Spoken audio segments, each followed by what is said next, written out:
Imagine une panne de courant en pleine canicule. L'air de la pièce est déjà plus chaud que ta peau. Les fenêtres sont grandes ouvertes, mais il n'y a pas le moindre courant d'air. Tu penses alors au petit ventilateur à pile rangé dans le tiroir. Tu l'allumes, tu le fixes derrière ton visage et, immédiatement, tu respires un peu mieux. Seulement, cette sensation de soulagement ne veut pas forcément dire que ton corps se refroidit. Selon la température, l'humidité, ton âge, ton état de santé ou ton niveau d'hydratation, le courant d'air peut apporter plus de chaleur qu'il ne t'aide à en évacuer. La brise reste agréable, mais pendant ce temps, ta température interne peut continuer à grimper. Pour comprendre comment c'est possible, il faut d'abord revenir sur une idée que presque tout le monde tient pour acquise. On dit souvent que la transpiration refroidit le corps. Ce n'est pas tout à fait exact. Le simple fait d'avoir de la sueur sur la peau ne te refroidit pas. Tu peux être trempé et continuer malgré tout à surchauffer. Ce qui permet réellement à ton corps de perdre de la chaleur, c'est l'évaporation de cette sueur. Pour passer de l'état liquide à l'état de vapeur, l'eau a besoin d'énergie. Elle prend cette énergie, sous forme de chaleur, à la surface de ta peau. C'est ce phénomène invisible qui permet à ton organisme d'évacuer une grande partie de la chaleur qu'il produit. Car ton corps produit de la chaleur en permanence. Même quand tu restes assis sans bouger, ton cœur, ton cerveau, tes muscles et toutes tes cellules consomment de l'énergie et dégagent de la chaleur. Au repos, cela correspond à peu près à ce que produirait une ancienne ampoule à lueur. Dès que tu marches, que tu portes une charge ou que tu travailles physiquement, cette production augmente très vite. Pendant un effort intense, ton corps peut dégager plusieurs centaines de watts. Toute cette chaleur doit bien sortir quelque part. Quand l'air ambiant est plus frais que ta peau,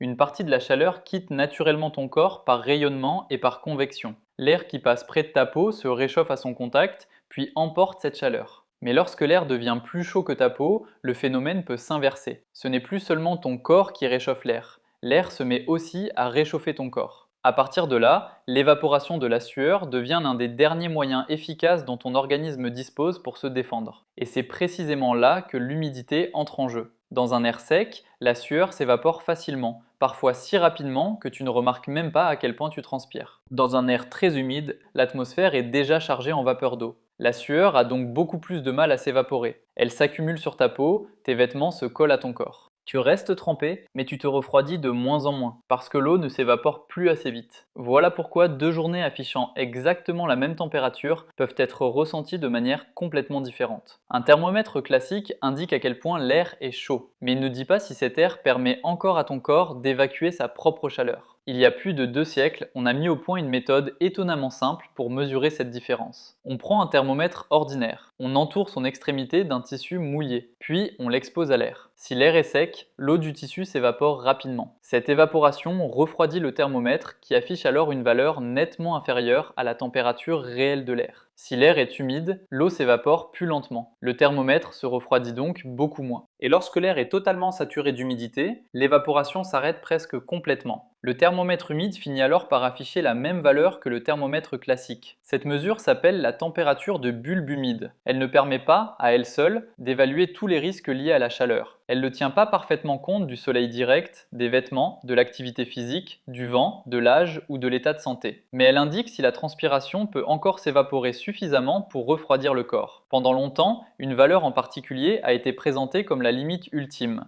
35 degrés Celsius. Le raisonnement paraissait logique. La température interne du corps humain se situe autour de 37 degrés. Si l'air est extrêmement chaud et tellement chargé d'humidité que la sueur ne peut presque plus s'évaporer, l'organisme perd son principal moyen de refroidissement. Même un jeune adulte en parfaite santé, immobile et installé à l'ombre, ne peut pas maintenir indéfiniment une température interne stable dans de telles conditions. Pourtant, le corps continue de produire de la chaleur. Il continue aussi de transpirer, mais la sueur reste sur la peau. Les vaisseaux sanguins se dilatent pour amener davantage de sang chaud vers la surface. Le cœur accélère pour faire circuler ce sang. Malgré tous ces efforts, la peau ne parvient plus à évacuer suffisamment de chaleur. La température interne commence alors à monter. Tu réfléchis moins vite. Tes gestes deviennent moins précis. Ton cœur et tes reins sont de plus en plus sollicités. Sans refroidissement rapide, le coup de chaleur peut endommager le cerveau et les organes, puis entraîner la mort. Mais ce seuil de 35 degrés n'était pas une limite de sécurité valable pour tout le monde. Il s'agissait avant tout d'une limite théorique, établie pour un jeune adulte en bonne santé, au repos et placé dans des conditions idéales. Cela ne signifiait pas que toutes les températures situées en dessous étaient sans danger.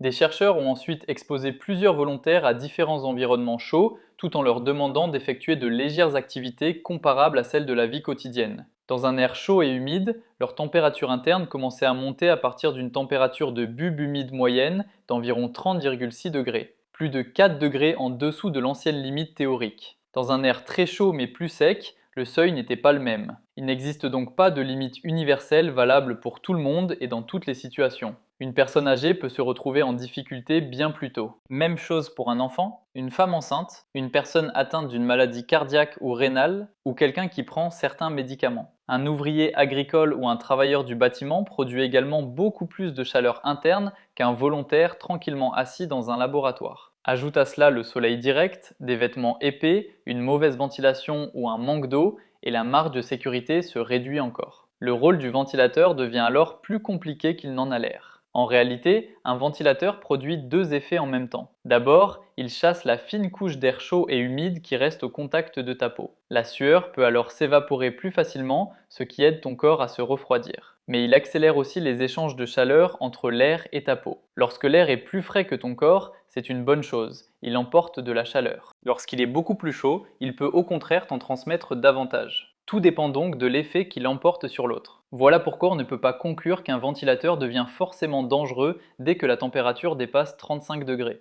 Dans certains environnements chauds et humides, l'air brassé peut encore accélérer suffisamment l'évaporation de la sueur pour soulager le corps, même si l'air est plus chaud que la peau. A l'inverse, dans un environnement extrêmement chaud et sec, le ventilateur peut transmettre davantage de chaleur à ton corps tout en accélérant la perte d'eau. Dans ce cas, il risque réellement d'aggraver la situation. Des expériences menées sur des personnes âgées ont clairement montré cette différence. À 38 degrés Celsius, avec 60% d'humidité, le ventilateur a légèrement abaissé leur température interne et amélioré leur confort. Mais à 45 degrés, avec seulement 15% d'humidité, le résultat s'est inversé. Le ventilateur a fait monter leur température interne, augmenter leur transpiration, accentuer leur inconfort et davantage solliciter leur système cardiovasculaire. Le même appareil peut donc aider dans un cas et nuire dans un autre. Ce qui compte, ce n'est pas le ventilateur en lui-même, c'est ce que l'air qu'il brasse fait à ton corps. Il existe aussi un autre piège, la sensation de confort. Quand de l'air circule sur une peau humide, le soulagement est presque immédiat. La pièce semble soudain plus supportable. Mais cette sensation ne prouve pas que ton corps évacue suffisamment de chaleur. La brise peut te pousser à rester plus longtemps dans un endroit dangereux, simplement parce qu'elle te donne l'impression que la situation est encore sous contrôle. À cela s'ajoute désormais un autre problème. Les épisodes de chaleur extrême deviennent plus fréquents. Pendant longtemps, les scientifiques pensaient que les températures proches de 35 degrés représentaient surtout un risque pour l'avenir. Puis, en 2020, des chercheurs ont analysé plusieurs décennies de mesures provenant de stations météorologiques du monde entier. Leurs résultats ont montré que certaines régions côtières subtropicales avaient déjà connu des valeurs proches de cette limite théorique, et parfois même légèrement supérieures. Ces épisodes étaient courts et très localisés. Ils duraient généralement quelques heures, pas plusieurs jours. Mais ils avaient bel et bien eu lieu. Les chercheurs ont également constaté que la fréquence des épisodes de chaleur humide extrême avait plus que doublé depuis 1979.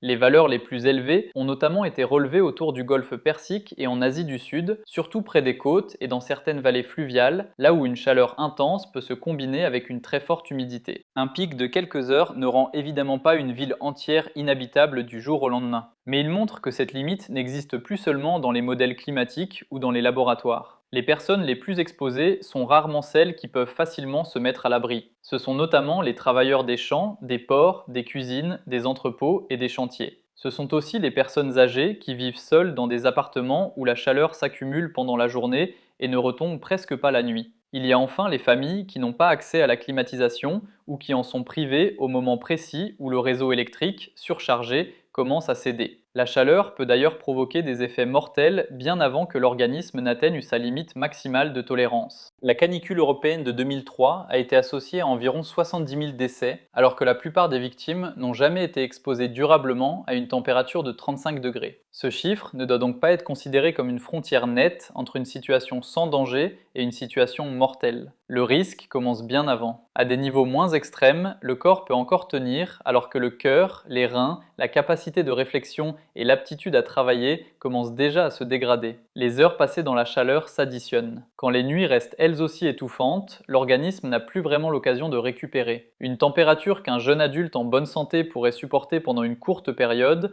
peut devenir mortelle pour une personne fragile exposée toute la journée. Alors, faut-il vraiment avoir peur des ventilateurs ? Non, mais il ne faut pas non plus leur faire aveuglément confiance. Un ventilateur reste un outil. Son efficacité dépend de la température, de l'humidité, de ton état de santé et du temps que tu passes dans la chaleur. Les autorités sanitaires ne le présentent pas comme une solution suffisante lorsqu'il fait extrêmement chaud. L'Organisation mondiale de la santé recommande de n'utiliser les ventilateurs électriques que lorsque la température reste inférieure à 40 degrés Celsius, car au-delà, ils peuvent contribuer à réchauffer le corps. Même sous cette limite, l'humidité, l'hydratation, l'âge et la durée d'exposition restent importants. Quand une pièce devient extrêmement chaude, faire circuler davantage d'air ne suffit plus. Il faut avant tout réduire la chaleur que ton corps doit supporter, se rendre dans un endroit réellement plus frais, fermer les volets ou empêcher le soleil d'entrer directement, mouiller et rafraîchir la peau, boire régulièrement, éviter les efforts physiques et prendre des nouvelles des personnes âgées, malades ou isolées. Une personne désorientée, qui perd connaissance, n'arrive plus à coordonner ses mouvements ou sa peau devient anormalement chaude, ne doit pas simplement rester devant un ventilateur. Le coup de chaleur est une urgence médicale. Le corps humain résiste remarquablement bien à la chaleur, mais seulement tant qu'il parvient à s'en débarrasser. Quand ce mécanisme ne fonctionne plus, la volonté ne suffit pas. Même une excellente condition physique ne permet pas de contourner les lois de la thermodynamique. Et une simple brise ne suffit plus lorsque l'air est devenu trop chaud ou trop humide pour que le corps puisse se refroidir. La prochaine fois qu'un ventilateur te soulagera pendant une canicule, souviens-toi simplement de ceci. Ce que tu ressens, c'est de l'air en mouvement, pas la preuve que ton corps est hors de danger. Dans la plupart des situations, cet air t'aide réellement. Mais dans une pièce beaucoup trop chaude, il peut aussi te donner l'impression que tout est sous contrôle, tandis que ta température interne continue de grimper.